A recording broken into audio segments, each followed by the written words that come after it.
जय Jagannath friends, welcome to academy फ्लेव। बर्तमान आम पाखे आसिक पहुँच जाए दशम श्रेणी सब्जेक्ट क्वेश्चन आंसर जोटा कि रहा तुम सोशल साइंस सब्जेक्टर। ठीक अच्छे, जोटा तुम 100% एग्जाम आसो। ता पूर्व मुझे जन चाहूँगी देख जो मैंने मेम्बरशिप नहीं जल्दी जल्दी जाए मेम्बरशिप नहीं जाओ, कहीं से आम एग्जाम किसी समय पूर्व परफेक्ट क्वेश्चन आंसर प्रोवाइड करदे। ठीक अच्छे, जो मैंने नहीं जल्दी जल्दी मेम्बरशिप नहीं जाओ। चलते डिस्कसन करवा कौन रहा आम क्वेश्चन आंसर। देख ये देख देखिए फुल मार्क रहा तुम 50 मार्क। ये निज ना लिख नेम ऑफ द स्टूडेंट जगह निज ना लिख name of the school roll number section ये निजे फिलअप कर जानी केमी फिलअप हो। ठीक अच्छे, तो चलते डेट नगर भिडियो स्टार्ट करवा।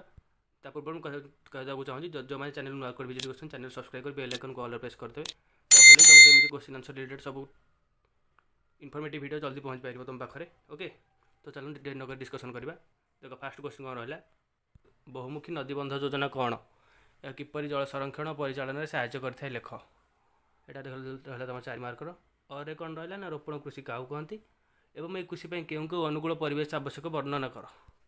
देखिए उत्तर मुझे दे प्रोवाइड कर जो तुमने पीडीएफ चाहो तो डिस्क्रिप्शन में टेलीग्राम लिंक अच्छी, जल्दी जल्दी जाए डिस्क्रिप्शन टेलीग्राम जॉइन हो जाओ। एक क्वेश्चन पीडीएफ तुम सब पाई से। ओके, देख कौन रहा उत्तर, बहुमुखी नदीबंध योजना कौन है किपर जल संरक्षण परिचालन साहाय्य करता है।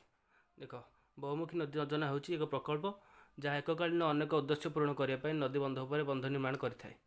बहुमुखी नदीबंध योजना जल संरक्षण परिचालन निम्नलिखित उपाय साहाय्य करता है। जल विद्युत उत्पादन, बंधर निर्गत जल विद्युत शक्ति उत्पादन कराए। ठीक अच्छे, जो मैंने स्क्रीनशॉट नेवा जल्दी जल्दी स्क्रीनशॉट नहीं जाओ। यहाँ उत्तर रहा तुम। देख नेक्स्ट क्वेश्चन आमर कौन रहा ना, भारत में पीट और जलाभूमि मूर्ति किपर सृष्टि होता है और यार रंग साधारणतः कला कहीं। तार कौन रहा ना, आम देश में कार्यकारी होता त्रिस्तरीय खाउटी अदालत मान संबंध में आलोचना कर। देख उत्तर मुझे तले प्रोवाइड कर देख त्रिस्तरीय खाउटी कौन रहा उत्तर। देख भारत में खाउटी सुरक्षा आईन 1986 अनुଯାयी त्रिस्तरीय खाउटी अदालत गठन कर 3टी स्तर हो जिला जिला खाउटी अदालत, राज्य खाउटी अदालत और गोटे जातीय खाउटी अदालत। जिला खाउटी अदालत कौन ना, यह जिला स्तर में कार्य करे एवं 1 कोटी टंका पर्यंत मामला ग्रहण करता है। राज्य खाउटी अदालत कौन रहा ना, राज्य स्तर में कार्य करे 1 कोटी 10 कोटी टंका पर्यंत मामला ग्रहण करता है। आ जातीय खाउटी अदालत कौन है ना, यह देशर सर्वोच्च खाउटी अदालत या 10 कोटी टंकार अधिक मूल्यर मामला ग्रहण करता है। गला खाउटी अदालत। देन आम क्वेश्चन कौन रहा 3 मार्क गोटे क्वेश्चन रहा कौन ना, भारत में अर्थनीतिर सुपरिचालन परिवहन गुरुत्वपूर्ण कहीं आलोचना कर। आउ किंबारे कौन रहा और ना, ग्राम अपेक्षा सहरांचल अधिक शिल्प गढ़ी उठी था कहीं। देख या उत्तर ना, उन्नत भित्तिभूमि थाए सहरांचल रास्ता विद्युत जल जोगाण एवं जोगाजोग भली भित्तिभूमिर सुविधा अधिक जहाँ शिल्प प्रतिष्ठा आवश्यक।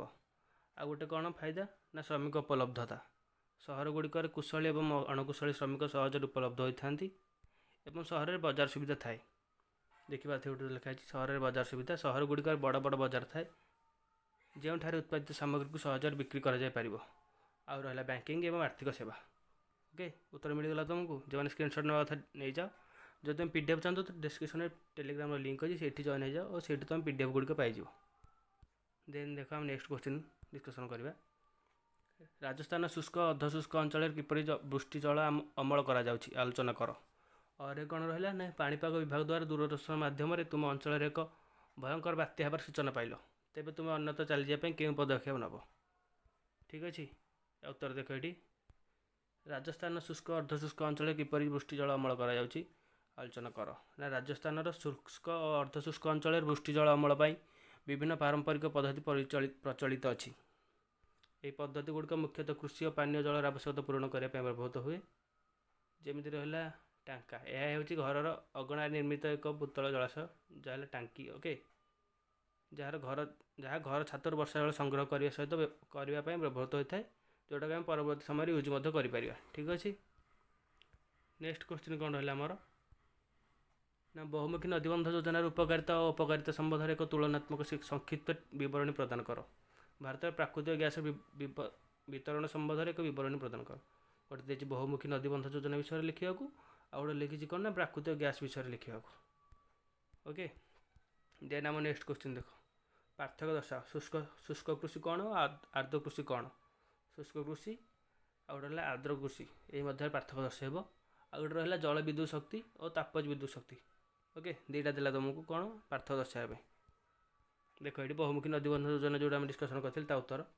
ବହୁମୁଖୀ ନଦୀବନ୍ଧ ଯୋଜନାର ଉପକାରିତା କ'ଣ ନା ଜଳସେଚନ। ଏହି ଜଳସେଚନ ଉପକାରିତା କ'ଣ ବହୁମୁଖୀ ଯୋଜନାର ନା ଏହି ଯୋଜନା କୃଷି କ୍ଷେତ୍ରରେ ଜଳସେଚନ ପାଇଁ ସହାୟକ ହୋଇଥାଏ, ଯାହାଫଳରେ ଫସଲ ଉତ୍ପାଦନ ବୃଦ୍ଧି ପାଇଥାଏ। ଆଉ ଗୋଟେ ହେଲା ବିଦ୍ୟୁତ ଉତ୍ପାଦନ। ବହୁମୁଖୀ ଜଳ ଯୋଜନା ବିଦ୍ୟୁତ ଉତ୍ପାଦନ କିପରି ଭାବେ ସହାୟକ ପ୍ରଦାନ କରିବ ନା ନଦୀବନ୍ଧ ଗୁଡ଼ିକରୁ ଜଳ ବିଦ୍ୟୁତ ଉତ୍ପାଦନ ପାଇଁ ପ୍ରଭାବିତ କରାଯାଇଥାଏ, ଯାହା ଶିଳ୍ପଗ୍ରସ୍ଥଳୀ ପାଇଁ ବିଜୁଳି ଯୋଗାଇଥାଏ। ଆଉ ବନ୍ୟା ନିୟନ୍ତ୍ରଣ କେମିତି କରିବ ନା ଏହା ବନ୍ୟାକୁ ନିୟନ୍ତ୍ରଣ କରିବା ସହ ନଦୀ କୂଳରେ ଥିବା ଅଞ୍ଚଳକୁ ସୁରକ୍ଷା ପ୍ରଦାନ ମଧ୍ୟ କରିଥାଏ। ହେଇଗଲା। ଦେନ୍ ଆମର କ'ଣ ରହିଲା ଦେଖ, ଫାଷ୍ଟ କ'ଣ ରହିଲା କ୍ୱେଶ୍ଚିନ୍ ନା ବହୁରାଷ୍ଟ୍ରୀୟ କମ୍ପାନୀ ଆଉ ଉଦାରୀକରଣ। ବହୁରାଷ୍ଟ୍ର କମ୍ପାନୀ ବିଷୟରେ ଲେଖିବ ଏଠି, ଯେମିତି ଡିଫରେଣ୍ଟ ଅଲଗା ଅଲଗା କଣ୍ଟ୍ରିରୁ ଆସିକି ଭାରତରେ ଯେ କମ୍ପାନୀକୁ ବଢ଼ାଉଛନ୍ତି ସେ ବିଷୟରେ ଲେଖିବ। ଠିକ୍ ଅଛି। ଦେନ୍ ରହିଲା ଆମର କ'ଣ କ୍ୱେଶ୍ଚିନ୍ ନା ହିମାଳୟ ପର୍ବତମାଳା ୟୁ ନାମକ ଉଦ୍ଭିଦ ବର୍ତ୍ତମାନ ବିପଦଗ୍ରସ୍ତ କାହିଁକି? ଏଇଟା ଗୋଟେ ଦେଖ ମୋଷ୍ଟ କ୍ୱେଶ୍ଚିନ୍ ଆସିବ ନିହାତି। ଏଇଟା ଭାରତ ସରକାର ନଦୀ ଉପତ୍ୟକା ସଂଯୋଗୀକରଣ ଯୋଜନା କାହିଁକି ପ୍ରସ୍ତୁତ କରିଛନ୍ତି? ହେଇଗଲା। ଏହାର ଉତ୍ତର ଦେଇଥାନ୍ତୁ ଟେଲିଗ୍ରାମରେ ଜଏନ୍ ହେଇଯିବ, ସେଇଠି ତୁମ ଉତ୍ତର ଗୋଟେ ପ୍ରୋଭାଇଡ଼ ହେଇଯିବ। ବେଶୀ ଡିସ୍କସନ୍ କଲେ ଭିଡ଼ିଓ ବହୁତ ଲଙ୍ଗ୍ ହେଇଯାଏ। ଠିକ୍ ଅଛି, ମୁଁ ତୁମକୁ କ୍ୱେଶ୍ଚିନ୍ କେବଳ ପ୍ରୋଭାଇଡ଼ କରିଦେଉଛି। ଏବଂ ଯେଉଁମାନେ ମେମ୍ବରସିପ୍ ନେଇନା ଜଲ୍ଦି ଜଲ୍ଦି ମେମ୍ବରସିପ୍ ନେଇଯିବ, ସେଇଠି ତୁମକୁ ସବୁ କ୍ୱେଶ୍ଚିନ୍ ଆନ୍ସର୍ ମିଳିଯିବ ଆଡ଼ଭାନ୍ସଲି। ଠିକ୍ ଅଛି। ଆଉ ଏକ୍ଜାମ୍ର କିଛି ସମୟ ପୂର୍ବରୁ ମଧ୍ୟ ସେଇଠି କ୍ୱେଶ୍ଚିନ୍ ଆନ୍ସର୍ ଆମେ ଦେଇଦେଉ। ଦେନ୍ ଦେଖ ନେକ୍ସଟ କ୍ୱେଶ୍ଚିନ୍ କ'ଣ ହେଲା, ପାର୍ଥକ୍ୟ ଦର୍ଶାଅ ଦେଇଛି। ଖାଉଟି ଅଧିକାର ଓ ଖାଉଟି କର୍ତ୍ତବ୍ୟ ଏ ମଧ୍ୟରେ ପାର୍ଥକ୍ୟ ଦର୍ଶାଇବ। ଅରେ କ'ଣ ରହିଲା ନା ମୂଲ୍ୟ ପ୍ରଶୋଧିତ ମୁଦ୍ରାସ୍ଫୀତି। ଆଉ ଗୋଟେ ହେଲା ଯୋଗାଣ ଅଭିଯୋଗ ମୁଦ୍ରାସ୍ଫୀତି। ଠିକ୍ ଅଛି, ମୁଦ୍ରାସ୍ଫୀତି ଏ ଦୁଇଟା ଭିତରେ ତୁମକୁ ଦେଇଛି ପାର୍ଥକ୍ୟ ଦର୍ଶାଇବାକୁ, ଲେଖିଦେବ। ଦେନ୍ ରହିଲା ଦେଖ ମୋର ରାଜନୀତି ବିଜ୍ଞାନ ଗୋଟେ କ୍ୱେଶ୍ଚିନ୍ ହେଲା, ନାଟାଲ ଭାରତୀୟ କଂଗ୍ରେସ କ'ଣ? ଏହା ଗାନ୍ଧିଜୀ କେବେ ଓ କ'ଣ ପାଇଁ ଗଠନ କରିଥିଲେ? ଇତିହାସରୁ ଦେଖ କ୍ୱେଶ୍ଚିନ୍ ଆସିଲା, ନାଟାଲ ଭାରତୀୟ କଂଗ୍ରେସ କ'ଣ? ଏହା ଗାନ୍ଧିଜୀ କେବେ ଓ କ'ଣ ପାଇଁ ଗଠନ କରିଥିଲେ? ଅରେ କ'ଣ ହେଲା ନା ଖାନ୍ ଅବଦୁଲ ଗଫର ଖାନ୍ କେଉଁ ଆନ୍ଦୋଳନ ସହିତ ସମ୍ପୃକ୍ତ ଏବଂ ସେ କେଉଁ ନାମରେ ପରିଚିତ ଥରେ ଓ ତାଙ୍କ ଦ୍ୱାରା ଗଠିତ ସଂଗଠନର ପୁରା ନାମ କ'ଣ ଥିଲା? ଦେଖ ଏହା ଉତ୍ତର ମୁଁ ତୁମକୁ ଦେଇଦେଉଛି, କହିଦେଉଛି ତା ଉତ୍ତର। ତଳେ ଅଛି ଆମ ଉତ୍ତର, ତୁମକୁ ଉତ୍ତର ମିଳିଯିବ। ଦେନ୍ ଦେଖ ଆମେ ନେକ୍ସଟ କ୍ୱେଶ୍ଚିନ୍ ନା କେବେ ରାଜସ୍ଥାନର ପୋଖରାନ ଠାରେ ଭାରତ ତାର ପ୍ରଥମ ପରମାଣୁ ବୋମା ବିସ୍ଫୋରଣ କରିଥିଲା ଓ ଏହାର ଉଦ୍ଦେଶ୍ୟ କ'ଣ ଥିଲା? ନେକ୍ସଟ କ୍ୱେଶ୍ଚିନ୍ ହେଲା ଭାରତ ଛାଡ଼ ଆନ୍ଦୋଳନ ସମୟରେ ଇରମ ଠାରେ ଗୁଳିକାଣ୍ଡ କେବେ ହୋଇଥିଲା? ଏଥିରେ ଆହତ ଶହୀଦଙ୍କ ସଂଖ୍ୟା କେତେ ଥିଲା? ଓକେ। ଦେନ୍ ନେକ୍ସଟ କ୍ୱେଶ୍ଚିନ୍ କ'ଣ ଦେଖ, ପ୍ରଶ୍ନ ଗୁଡ଼ିକ ଉତ୍ତର 30ଟି ଶବ୍ଦ ମଧ୍ୟରେ ଦେଇଛି, ଯେଉଁଟା ଧର 3 ମାର୍କ ହେଲା। ରାଧାନାଥ ପ୍ରଶିକ୍ଷଣ ମହାବିଦ୍ୟାଳୟ ବର୍ତ୍ତମାନ କେଉଁ ନାମରେ ପରିଚିତ? ଏହି ଅନୁଷ୍ଠାନର ମୁଖ୍ୟ କାର୍ଯ୍ୟ କ'ଣ? ଅରେ କ'ଣ ହେଲା ନା କେବେ ଓ କେଉଁଠାରେ ଭାରତ ପାକିସ୍ତାନ ଶିଖର ସମ୍ମିଳନୀ ଅନୁଷ୍ଠିତ ହୋଇଥିଲା, ଯେଉଁଥିରେ ସୋଭିଏତ ରୁଷ ମଧ୍ୟସ୍ଥିତ କରିଥିଲା। ଦେନ୍ ନେକ୍ସଟ କ୍ୱେଶ୍ଚିନ୍ ରହିଲା ଆମର, ସିକିମ୍ କିପରି ଏକ ରାଜ୍ୟର ମାନ୍ୟତା ପାଇଲା ଏବଂ ସାର୍ବଜନୀନ ସାବାଳ ମତଦାନ ପ୍ରଥା କ'ଣ? ସାର୍ବଜନୀନ ସାବାଳ ମତଦାନ ପ୍ରଥା କ'ଣ?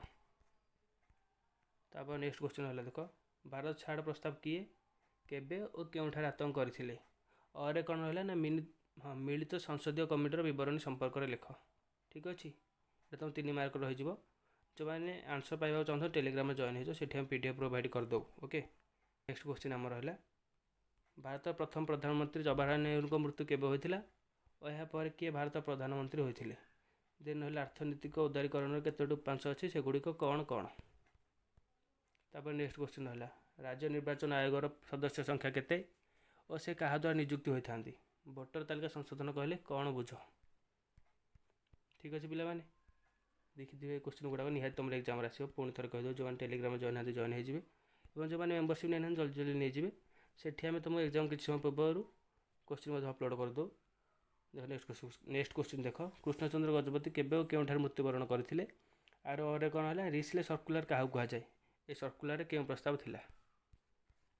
ନେକ୍ସଟ କ୍ୱେଶ୍ଚିନ୍ ରହିଲା, କେବେ କେଉଁ ବ୍ୟକ୍ତିଙ୍କ ସମ୍ପାଦନାରେ ସମ୍ବଲପୁର ହୈତିଶିଣୀ ସମ୍ବାଦ ପତ୍ରଟି ପ୍ରକାଶିତ ହୋଇଥିଲା ଏବଂ ପ୍ରଥମ ଗୋଲ୍ ଟେବୁଲ୍ ବୈଠକ କେବେ ଓ କେଉଁଠାରେ ବସିଥିଲା? ହେଲା, ଏତିକି ଥିଲା ତୁମ କ୍ୱେଶ୍ଚିନ୍ ସବୁ ଟୋଟାଲ୍ ଏତିକି ଥିଲା। ତ ମୁଁ ପୁଣି ଥରେ ଜଣାଇ ଦେବାକୁ ଚାହୁଁଛି, ଦେଖ ଯେଉଁମାନେ ଚ୍ୟାନେଲକୁ ନୂଆ କରି ଆସିଥିଲେ, ଯଦି ଭିଡ଼ିଓଟି କିଛି ଇନଫର୍ମେଟିଭ୍ ଲାଗିଥିବ ତ ଲାଇକ୍ କରି ସେୟାର କରିଦେବେ ଏବଂ ଚ୍ୟାନେଲକୁ ସବସ୍କ୍ରାଇବ୍ କରି ବେଲ୍ ଆଇକନ୍କୁ ଅଲ୍ ପ୍ରେସ୍ କରିଦେବେ। ଆଉ ଯଦି ତୁମେ PDF ପାଇବାକୁ ଚାହୁଁଛ, ଏ PDF ଯଦି ତୁମେ ପାଇବାକୁ ଚାହୁଁଛ ତ ଡେସ୍କ୍ରିପ୍ସନରେ ଟେଲିଗ୍ରାମର ଲିଙ୍କ୍ ଅଛି, ସେଇଠି ଯାଇ ଜଏନ୍ ହେଇଯାଅ ଜଲ୍ଦି। ଓକେ, ସେଇଠି ତୁମକୁ କ୍ୱେଶ୍ଚିନ୍ ଆନ୍ସର୍ ପ୍ରୋଭାଇଡ଼ ହେଇଯାଇଛି, ସେଇଠୁ ତୁମେ କ୍ୱେଶ୍ଚିନ୍ ଆନ୍ସର୍ ଡାଉନଲୋଡ଼ କରି ପ୍ରାକ୍ଟିସ୍ କରିଦେବ।